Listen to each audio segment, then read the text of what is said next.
This is Housebound. I'm Chris. I'm Holly. I'm Ashlynn. I'm Greg. And you're invited.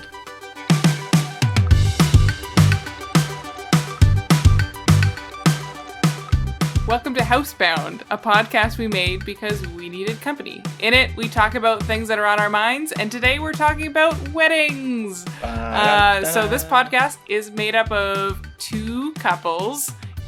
Each couple is married to their spouse. I was like, how are you going to swing this? Because it's going to sound bad. Swing this. I'm just rolling with it. Each couple is married to each other. Well, I was going to say each other, and then I realized that didn't work. Yeah, that then doesn't... the couples are married. Yeah.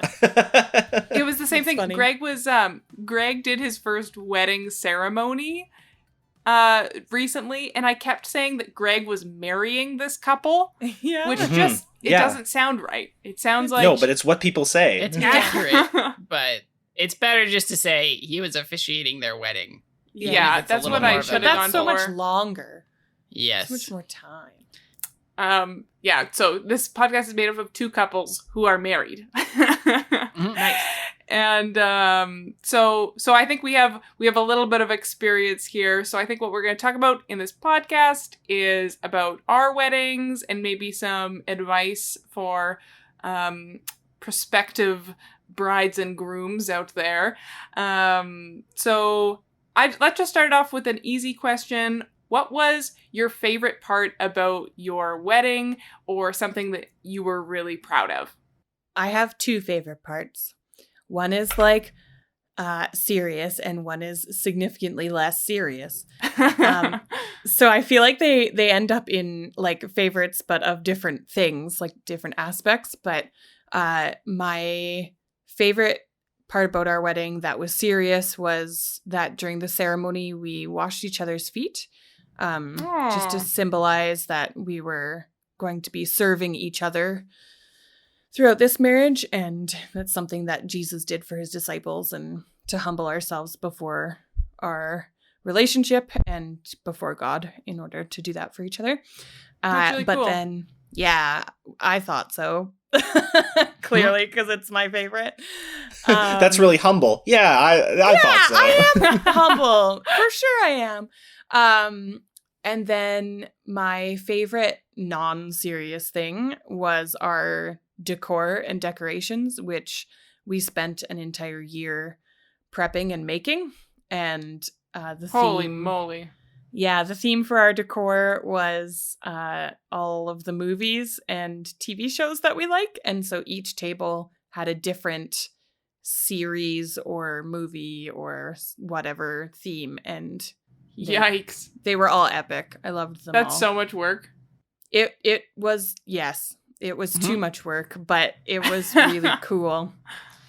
Yeah, we got some fun comments even from people who were like, we went and set up the hall the night before, and there was some janitors, I guess, that go and make sure that the kitchen of the hall is clean and everything in the bathrooms are stocked and before events. And Chris and I had gone back to, I don't remember why, but we were there later than we expected to be. And they came out and they were like, is this your guys' wedding? Because it's the coolest thing we've ever seen. Like, this is sweet. So neat in here. Yeah. So it was pretty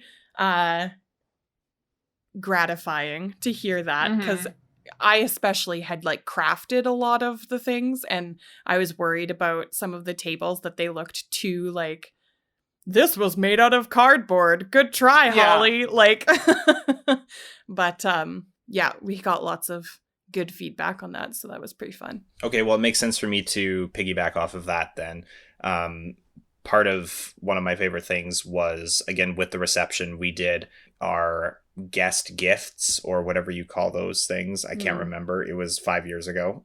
I haven't had to think of the word since. The like tokens that you send home with people? Are you talking about those? There's a word for them, and I clearly we're both blanking on it. The guest gifts? Yeah, like the little keepsakes that you have at the table for each guest, like a little... Yeah, there is a word for that. Help. We had something too. We'll rewind back to the first minute of this episode where Ashlyn's like, we've got experience, and in my head I was like, ones of days of experience total.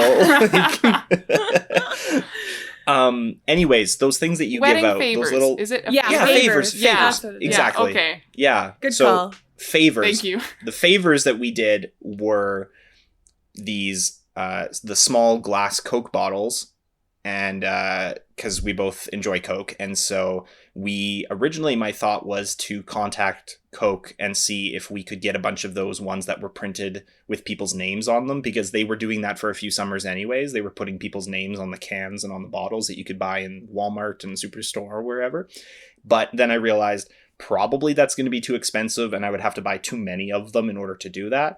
So then instead we found a artist on Etsy who made stickers that were the shape of the bottle that had Coca-Cola brand text, and she basically just made like a mock-up of a Coca-Cola glass bottle but made the label say Chris and Holly's wedding, and then she added some other stuff that we didn't even realize that she added, like the ingredients. Nutritional information. The nutritional information was like, it's like 2 tablespoons love or whatever, Oh. 100% commitment or whatever. And so it's like corny, Yeah. but it was fun. And so we stickered them on each of these Coke bottles and gave each guest one of those to either drink at the night or take home. And that was a lot. That was just fun. And so I enjoyed that. And I had thought of another thing, but I'll pass it along because I can't remember it off the top of my head now. That is really cute. Yeah, I think with my name's Greg. I'm married to Ashlynn, just to clarify. But Good idea. I found that our wedding had some kind of fun, unique spots that I did really enjoy. I think one of my favorite things was probably the kissing game that we ended up doing. Not necessarily because I got to kiss Ashlynn. That was great. But apart from that, though... You guys. Yeah, I know. This is a public podcast. Yeah. But apart from that, though, the MC and then Ashlynn's maid of honor had created, because they were married as a couple, they had taken a old dishwasher box, right? Like cardboard box. They had their dishwasher in it. They took the cardboard box, and then on all of the sides had placed some sort of an image or something. And so essentially it became like this dice, so that anybody who wanted us to kiss, you can't just tink your glass and think that that's going to count. You actually have to come up and roll the dice.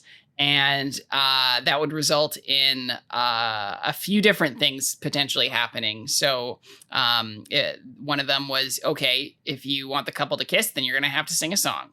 And another side was kind of more of the, I guess, heritage kiss was how it was called. And that was where one of the parents would have to do a kiss of some sort, and then we would have to replicate that. So do a spin and then jump into each other's arms and then kiss, something ridiculous like that. The goal was so that we would have to one up them. Yeah. Oh, interesting. Oh, I see. Yeah. So, but, and so things like that. And funny story with that one is that my twin brother Mark, he came up and rolled the dice, and it landed on the singing one.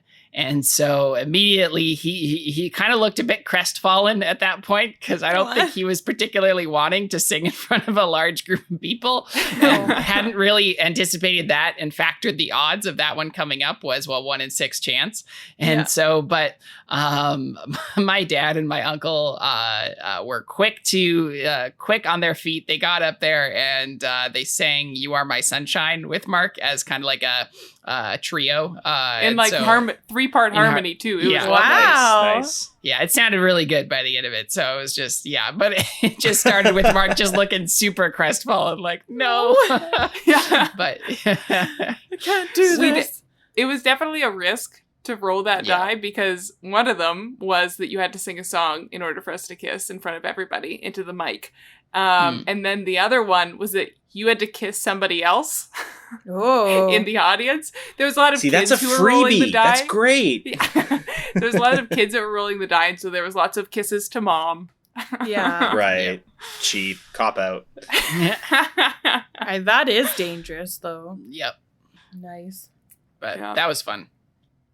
I think one of my favorite parts of our wedding was our ceremony venue that my mom found. We got married at Christ Church Anglican in Saskatoon. It's just west of Idlewild, kind of in the north area in Mayfair, I believe is the neighborhood. And it's absolutely beautiful. There was stained glass, these like beautiful wooden arches. The church seats like 100 to 150 if you use the one side wing that's there. So it was really perfect for the amount of people that we were inviting, and the pictures turned out lovely because that church is just beautiful. And we ended up doing a lot of our photos just on the grounds of that church because it's got this beautiful like brick wall and like a little garden to the side. It was Good architecture. absolutely lovely. And not that expensive compared to some of the like downtown churches in Saskatoon that have that stained glass that will charge you a pretty penny to be able to get married there. And they're really huge, so it's hard to fill it out. That church was absolutely perfect, and it was really, really pretty. Yeah, I loved it. Nice. So now on to not as happy of a note. What are some regrets that you have from your wedding, or something that you would do differently next time, or not encourage someone else to choose, stuff like that? Something I regret is not having, and Holly and I might be stealing Holly's regret, but not having somebody capture video for the day.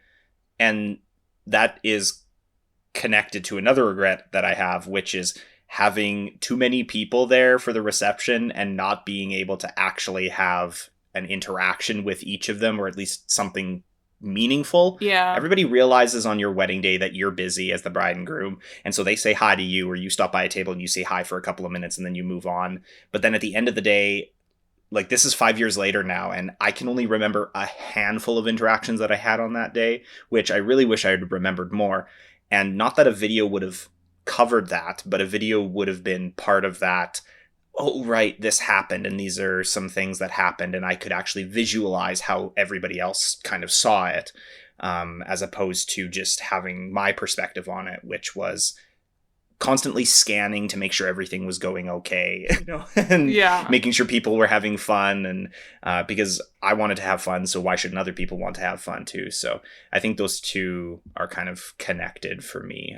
I wouldn't have invited less people necessarily. I just wish there was more time to visit with them. So I definitely regret not having a video of our wedding. Yeah, I think that's the only big thing. There were some interesting moments that made me uncomfortable, but those were other people's choices. Yeah. Don't throw them under the bus on this public podcast. I'm not going to. But there wasn't anything that made me go like TV style, like, oh, you ruined it. Like there wasn't anybody that burst through and landed on the cake or like anything crazy like that. There were some things that made me uncomfortable that people said, so that's okay. Yeah, for myself, probably the biggest regret, I think, would have been my choice in Best Man. And now this is not to put my okay, but let me preface. Ouch. Let me explain. No. This is who it was. This first. isn't an ouch. This isn't an ouch. But what I would have done would have been slightly different. So I made my youngest brother, Joel, my best man. And that was because like he's great at public speaking. And he enjoys that side of things. And so I thought, hey, he'll do a great job of the speech, and he's organized for the most part. So that'll be fine. But I think what I didn't understand was the perception the outer perception of what other people may have been expecting. Like, I'm a twin, so obviously, like, your twin brother should be your best man. Like, and so when people were asking, like, hey, Mark, so you're going to be the best man? And Mark was like, no. And so I think that's where they both, Mark and Joel, my brothers, I respect them super highly. And so I think if I were to redo it, I would have actually probably given them both best man roles of some sort, so that it wasn't just Joel who was the best man. Now, Joel did a fantastic job and was great. He organized like my bachelor party and all of that as well. And so, and I applaud him for that. And so I don't necessarily regret him being a best man, but I do regret Mark not being one. And so I think if I were to redo it, I'd probably would have them both fit those roles together. So so that Joel could maybe still plan the bachelor party and do the speech, but Mark could stand next to you in the ceremony and sign the piece of paper. And like carry the rings and, like something like that and sign the piece of paper. Exactly. And so, that's probably what I should have done. I feel your pain for that, because I found it really, really like very difficult. Probably the most difficult choice to make was like, who should be in the bridal party and like what role should my family play as well, because I love my sisters, but there's a pretty big age gap between us, and so I had some friends who I felt like more close to me emotionally because I had been living apart from my family for some time, and so they were in my bridal party, but like I wanted my nieces and nephews to be involved and my sisters, and like, where do you just put everybody so that they know that you love them and that you care about them without like, it was, I found it really stressful and complicated because you just can't have everybody do everything. No. Yeah, we managed to find a lot of little roles within the ceremony and reception to fit people in. And actually, I was really impressed with how well people did at the like random jobs we threw at them. Like our ushers, we gave them no direction as to what to do. And they did fantastic. You're an usher. That sounds terrible. Hard. Oh, dear. I think my biggest regret in our wedding was probably my appearance, mostly my hair. I got my hair done just by some, like I didn't have a regular hairdresser at the time. I hardly do now. And so I just got a recommendation from a friend of like where she gets her hair cut at, and then was like, will you do my bridal hair? And so we did a trial, and I liked some aspects of it and I didn't like others. And so when it came to the actual ceremony, I was like, okay, this is what I liked out of the trial and this is what I didn't. And so she did it differently for the actual wedding, and it looked terrible in my opinion. I think it looked really bad. My hair was like slicked back on the top and there was no volume, and then the curls like got really loose by the end of the day and were like half falling out. So now all I see in our photos is just like how wonky my hair was looking mostly. My dress, I got a nice looking dress, but I think my priority when dress shopping was like price. Right. And the appearance of the dress was pretty low on the priority list. Yeah. And so I liked it, but I didn't love it. Thankfully, it was comfortable. So that was also a higher priority than how it looked. Oh, I love function. So great. Yeah, so I wasn't like squished all day long, or constantly pulling it up or anything. I was bound to that thing and it was gonna stay on. So now that we know about the best and worst of your weddings, what's some advice that you would give prospective brides and grooms out there? Either advice that you would give just from your own experience or advice that someone else gave you that you really appreciated. Get a video. That's fair. Like a video of the whole ceremony or one of those like custom clips? Like a highlight? Yeah, that's the term. Yeah, I think a highlight is probably more apt to be watched later, and so get that for sure, and then you can get a video of everything else later, or as well if you want, but at least the highlight. I felt like the best advice that was given to me before our wedding was that you're not going to remember this day. Like, you're just going to whisk through it and then it's going to be done and you're going to remember parts of it, but try to be in the moment. Like, don't worry about what's happening behind the scenes. Just try to be in the moment because it's an important day for you and you're not going to remember all of it. And I found that to be very true. I did my best to be in the moment of the day, but there's definitely things that I don't remember. Like, like that I can't even call to mind if I try because somebody else is describing it to me. I was like, I don't remember that happening. Like, I don't know what you're talking about. And I think that a video, as well as pictures, of course, but a video specifically can call those memories back up. And it's not going to catch everything, but it's going to help solidify the memories that it did catch. So, touching on something that Greg and Holly were both talking about when it comes to wedding party decisions, when it comes to actually trying to determine how many people are going to be in that immediate quote unquote wedding party and kind of be standing beside you and what roles everybody has there, there's such high importance in Western culture weddings given to those roles.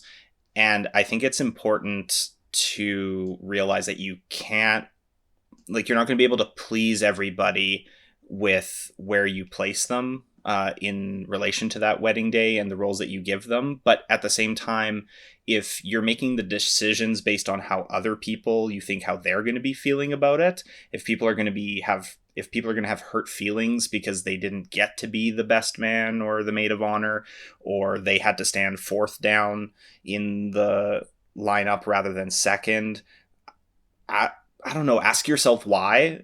Like, there might be some relationship issues you need to figure out with that there, because the day is going to be about you two. And I don't know, I don't think you deserve to have your day ruined because there's hurt feelings over something stupid like that. If the people that are involved with your wedding aren't happy to be involved with your wedding, then I don't know, that's a whole other topic and conversation that you can have with them. So I don't think stress about that is really, I just hear it all the time about people ranting, even being a person who's done wedding videos. I hear people at weddings, at the reception, talking about situations that they were in with other weddings, or even the current wedding, which is real awkward, about people that were passed over for being on the bridal party or whatever, being involved in one way or the other, made me go and pick up the flowers. How rude was that, or something? And it's just like, it's not like, the day is not about you. And I don't understand. It can be so easily becomes this like self-absorbed day where the people involved think of themselves really highly, and yeah, that's just something you want to stay away from. So if that's a piece of advice I would give, it would be that you can't please everybody, but that also, I think this is different than Greg's situation where he was regretting the decision that he made, not because of those people, but because of his realization later on about, who would have performed better, or yeah, like that's a different situation. I'm talking about the people that will complain because they're not best or made of or whatever. So I think that's my tidbit.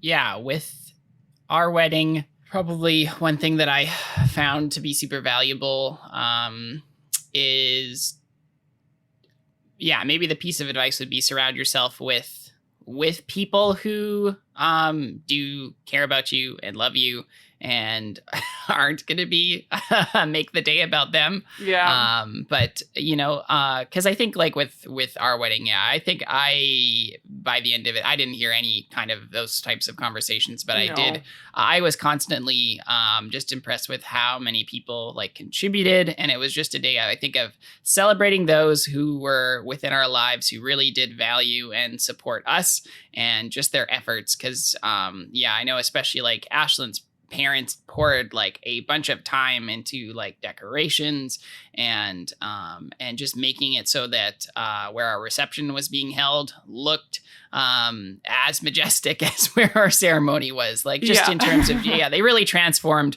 what was kind of more of just a plain room into very much a place where we could host our reception and eat and dance and just have a good time. And so, and there were numerous people who came ahead of time to like get things set up. And I know, and even like my dad, I think, helped out with like sound the day of at the ceremony and just making sure that that was sounding good. And so, it's one of those things where you want to be able to, especially at your speech at the reception, be able to thank everyone, but it really is impossible to thank everyone because there's like so many people who help contribute to it. Mm-hmm. So, but I think that's the one thing that I would just encourage people to do is like really surround yourself with people who support and love you so that, when the time comes for your wedding day, that you'll have just a really good support system in place to be able to put on a really good party and let it be a really fun day that you can kind of sit back and not worry.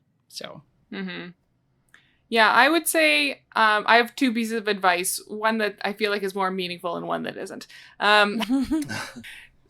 With our wedding, both of our sets of parents were super helpful and poured a lot of like time as well as finances into making our wedding happen.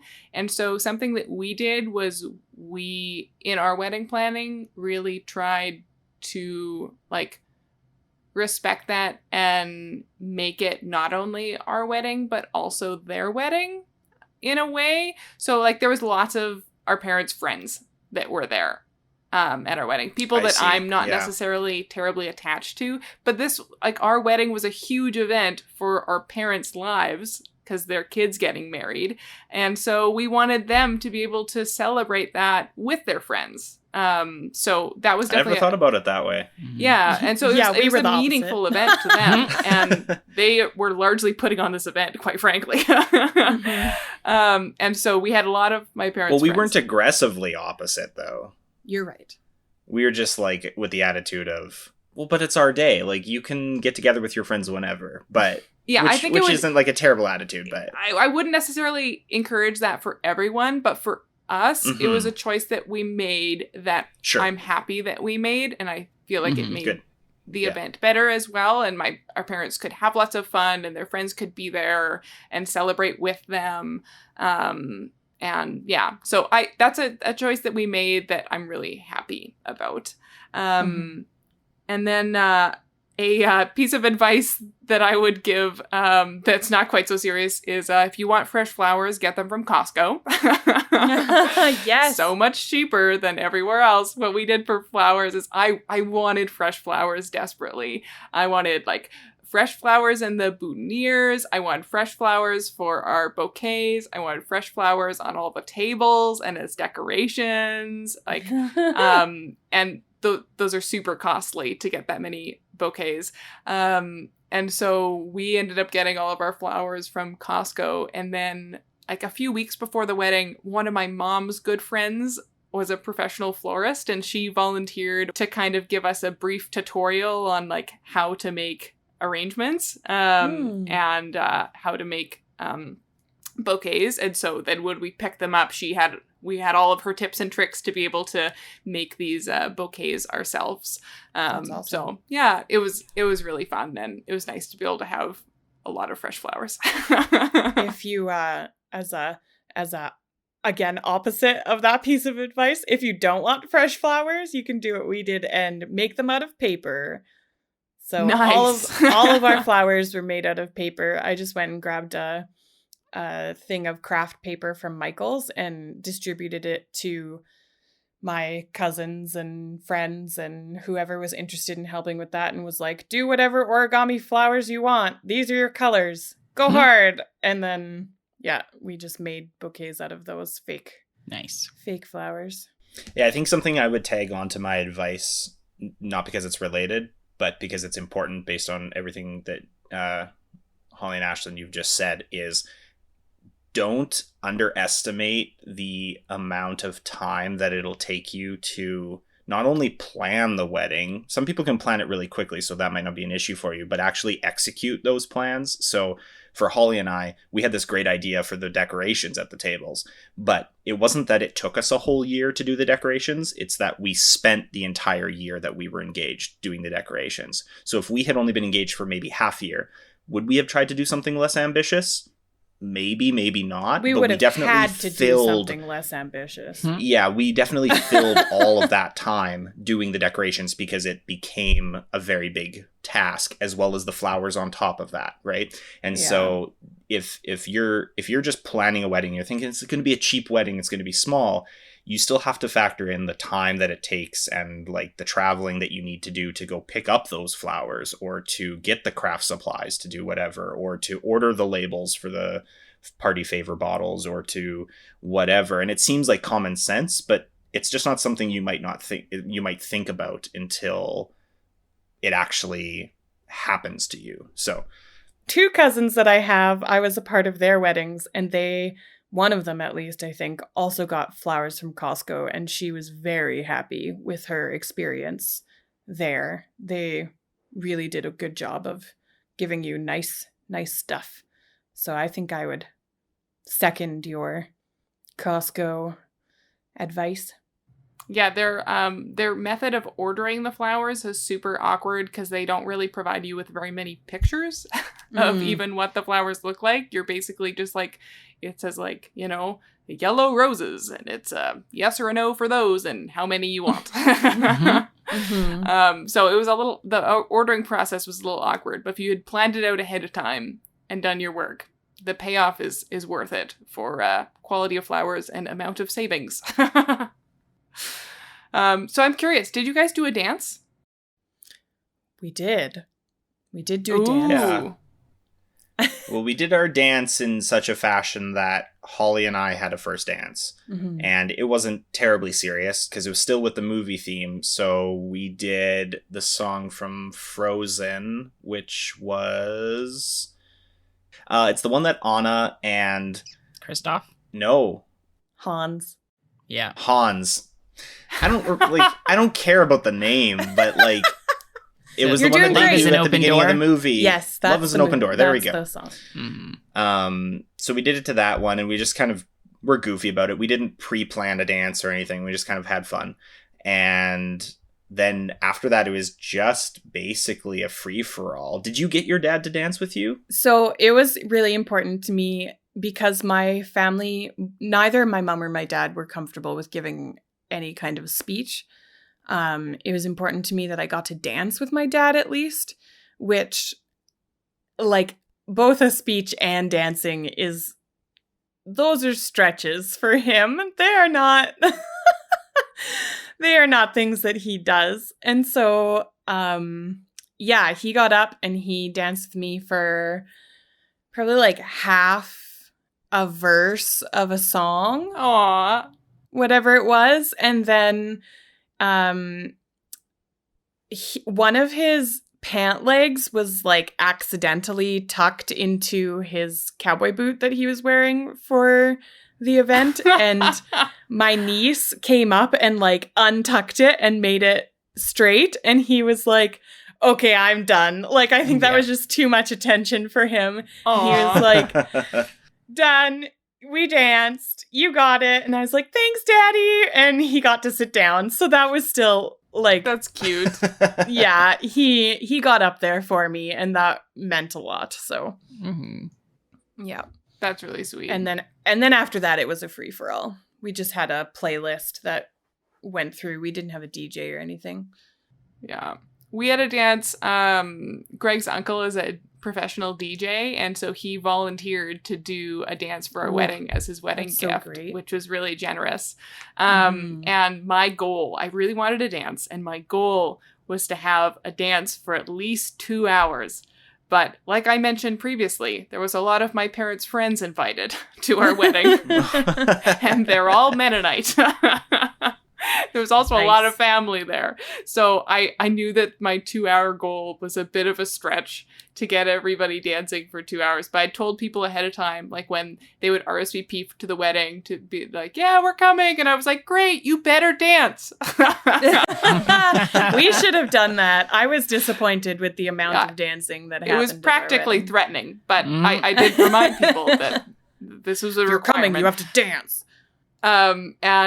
We had, I am proud to say, a 3-hour dance. It was a huge success. Oh, good job. I know. I'm very proud of it. And so was the DJ. He was very proud of himself for getting that group of people crowd off their chairs for 3 hours. Nice. I think that was probably our, not sacrifice, but like our accommodation to our parents, or at least my side of the family, was not having some big all-out dance. I'm not that kind of a person anyways. I wouldn't have particularly cared if we had done it. Like, I didn't mind the way that we did do it, which was just a playlist and people could dance if they wanted to. But it was definitely something that my parents, and I know that their side of the family, were content without, let's say. And so... yeah, and because I grew up in that atmosphere and kind of with that attitude around dancing, again, also from a conservative family, it wasn't a big stretch for me. I know it was a bit more of a stretch for Holly because she enjoys doing that, but I think you also managed to get your sisters and some friends out on the dance floor for a little bit, but then we were walking around talking to people for the rest of the night, and so yeah. I walked around and talked to very few people. I spent most of it dancing. If you want to say hi, you better come. Yeah, basically that's what it was. Lassoing people from their chairs. Yeah. There was a few like drags of arms where I was like, and you're coming out. And when the bride's dragging you, what are you supposed to say? Yeah, you have ruin to her just day. go. You come and you dance. Man. Should have been more so there forceful. was some gentle coercion in the form of pulling. All right. Well, thanks so much for chatting with us about your weddings. If you want to get in touch with us, you can email at us at thehouseboundpodcast@gmail.com. We're also on social media. We're on Facebook, Instagram, Twitter. We're also on Anchor FM. If you want to leave us a message, that's the best place to do that, is on Anchor FM. Let us know. Would you have danced at my wedding?